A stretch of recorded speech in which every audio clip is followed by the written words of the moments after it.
Mi nombre es Jorge Mendoza. ¿Qué tan difícil o fácil fue el conseguir los recursos?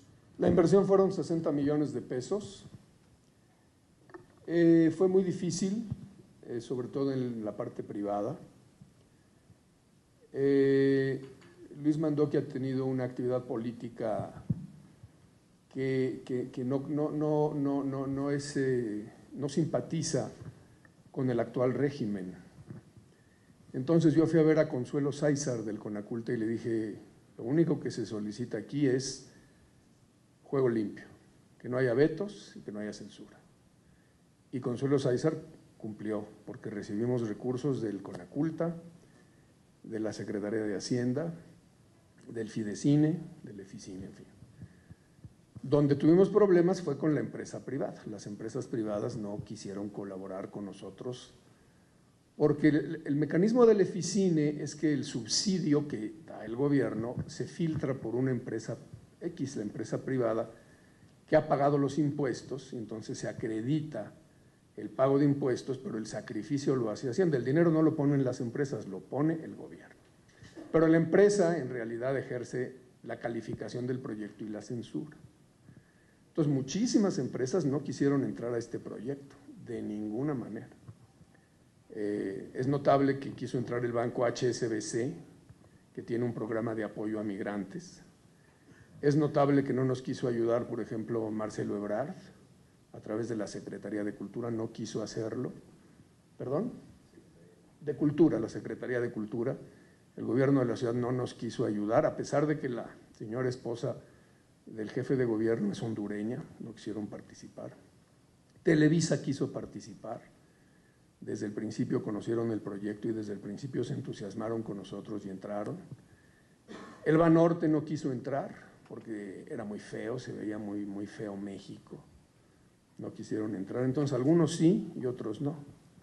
Costó mucho trabajo, fueron años para fondear los recursos y finalmente estamos muy agradecidos con los que entraron y muy agradecidos con los que no entraron también.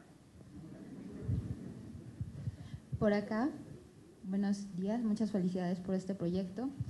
Yo quisiera saber, del lado del elenco, ¿qué les deja cada uno de sus personajes? ¿Qué te llevas de Sabina Rivas? Y también, Fernando, ¿qué te llevas de tu personaje como Joaquín Cosío? Y para los realizadores, ¿qué experiencia y qué aprendizaje les dejó esta película? Lo que me deja Sabina Rivas es la fortaleza, la valentía que tiene esta niña. Porque, bueno, de hecho fue, digamos, lo que me hizo pensar para aceptarlo. Yo leyendo el guión estaba así súper quebradísima, o sea, no podía, ahogada en llanto, y la niña con una fuerza, una valentía, un coraje, y ella seguía adelante. Y a veces nos vivimos quejando de tonterías, a veces tienes una circunstancia y desechas un plan que quisieras hacer. Y esta niña realmente tocó situaciones peligrosas, o sea, todo el tiempo al borde del riesgo, de la peligrosidad extrema, y ella con su inocencia, su fragilidad, pero su aplomo, su valentía, admirable. Y yo creo que es lo hermoso de esta película, ¿no? De que ves una fragilidad, ves una niña tan inocente, pero con un coraje y una valentía que no lo tenemos nosotros cuatro juntos, por ejemplo. Entonces, para mí me llevo eso, ese valor humano que tiene este gran personaje. Pues, en ese sentido, me abrió mucho el panorama, ¿no? Te quita los prejuicios a los malos fáciles. En esta película, una de las fortalezas es la multidimensionalidad de sus personajes, donde este chico, por ejemplo, es muy fácil, ¿no? Decir, atacar a la consecuencia de todos estos problemas. Y de repente ves y desnudas el personaje y ya te vas con otra impresión. Y por supuesto, como venezolano, pues me abre panorama a nivel político y de crítica social. Yo sabía que trabajando con Luis Mandoki iba a ser parte de un proyecto importante, ¿no? Más allá del producto artístico, que es nuestro fin último, hay una crítica, y formar parte de eso es muy importante para mí como actor y como persona. Sí, bueno, pues son un sinnúmero de cosas, ¿no? La primera es haber trabajado con un equipo de esta calidad, ¿no? De este nivel, trabajar con Luis, que es un director exigente, incansable, ciertamente, como lo dice Abraham. Y el personaje, bueno, el personaje sí fue un personaje que me costó bastante trabajo. Finalmente creo que todos los personajes pueden costar un poco más o un poco menos, pero siempre uno se mete en un torbellino muy singular. Pero finalmente lo mejor que me puede dejar es poder participar de manera indirecta, aún a través de un personaje tan corrompido y tan cobarde como Burrona, en una película que habla de una conflictiva que nos compete y que nos duele muchísimo, ¿no? Y sobre todo a hablar del papel que tienen las autoridades mexicanas en este conflicto tan singular. Es decir, me parece que el problema de la migración es grave, y más grave me parece todo lo que el Instituto Nacional de Migración hace al respecto del problema, ¿no? Me aterroricé cuando pusieron una denuncia contra Solalinde, por ejemplo, ¿no?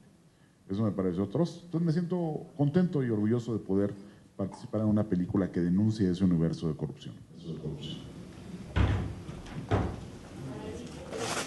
De este lado, muy buenos días, señor Loki.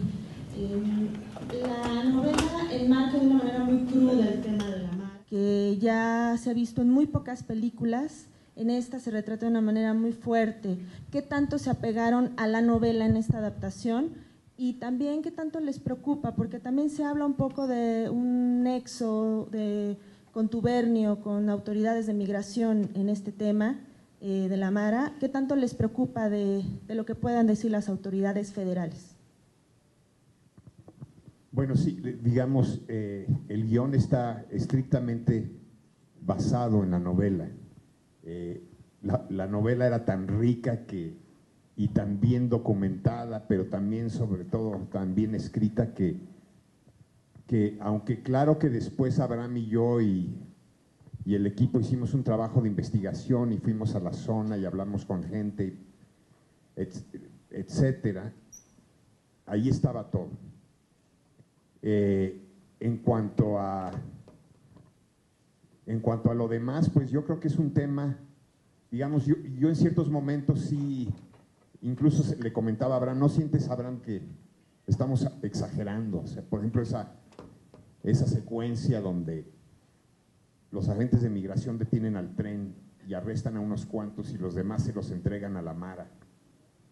Y a mí de pronto, ya viéndolo con lupa, me preocupó y dije, a lo mejor estamos exagerando la realidad. Y a las pocas semanas me dijo Abraham, oye, lee esto. Y salió un reportaje de lo que acababa de suceder en Oaxaca y de agentes de migración con Policía Federal deteniendo un tren con migrantes, arrestan unos cuantos y los demás se los entregan a la Mara, y es ahí donde surgió el personaje del padre Solalinde. Y a mí me impactó porque me di cuenta que de alguna manera Ramírez Heredia había tenido una visión hacia lo que estaba sucediendo y hacia el futuro, y que nunca nos quedamos cortos, sino que la realidad muchas veces nos rebasa. Pero pues lo que me deja es un profundo agradecimiento a toda la gente que dejó allí parte de sus vidas en hacer esta película. Recuerdo cuando estábamos filmando precisamente las escenas de los trenes a 50 grados centígrados y los extras, que muchos eran migrantes reales, estaban subidos en el tren bajo el sol durante todo el día. Y me acuerdo que al día siguiente o 2 días después me metí a la página de la película y algunos de estos extras escribían allí testimonios de cómo fue duro ese día de filmación y de cómo en ciertos momentos sentían que se desmayaban por el tremendo calor, pero que lo que los mantenía allí era no nada más que estaban haciendo una película, sino que estaban hablando de una historia que si no la contaran ellos como extras de migrantes se hubiera quedado en el olvido. Sí, bueno, sí. Esta pregunta es para Abraham. Alejandro Mendoza, de Diario Judío. ¿Cómo surge este deseo? te conocemos como periodista, pero ¿cómo surge este deseo, esta necesidad de hacer cine, de involucrarte en el séptimo arte? ¿Y por qué motivo aceptas un tema tan complicado a nivel social, tanto la problemática que ve en México y también en las salas, también un poco difícil de asimilar? ¿Cómo te animas y cómo surge esta idea, esta iniciativa? Bueno, el cine es una franja de la comunicación sumamente importante. Yo estuve mucho tiempo en Televisa, luego estuve en el radio, muy contento en todos lados, pero el cine es muy eficaz como medio de comunicación si tienes éxito. Millones de personas pueden ver tu película, 20 millones de personas pueden ver una película en México de esas dibujadas de Marvel. Una película mexicana exitosa la pueden ver 3 o 4 millones de personas, que es mucha gente. Entonces a mí me faltaba profesionalmente incursionar en esa plataforma. Pero yo no quería hacerlo con una película que no tuviera que ver con lo que yo había sido, que es un poco el periodismo, la realidad. Y el libro de Ramírez Heredia me resolvió a mí ese problema, porque, como dice Luis, todo estaba en el libro. Entonces, en el caso, pues se juntaron el hambre con las ganas de comer, porque yo quería hacer cine y el libro solucionaba el tema y el cómo. Entonces, por eso hicimos esta película. Bueno, pues muchísimas gracias por habernos acompañado. Gracias. Y vamos a tener la oportunidad de tomar una foto más con la espiga de oro que se grabó, Sí, que se ganó claro. Gracie, y palabras finales. Sí. El estreno de la película es el próximo 9 de noviembre.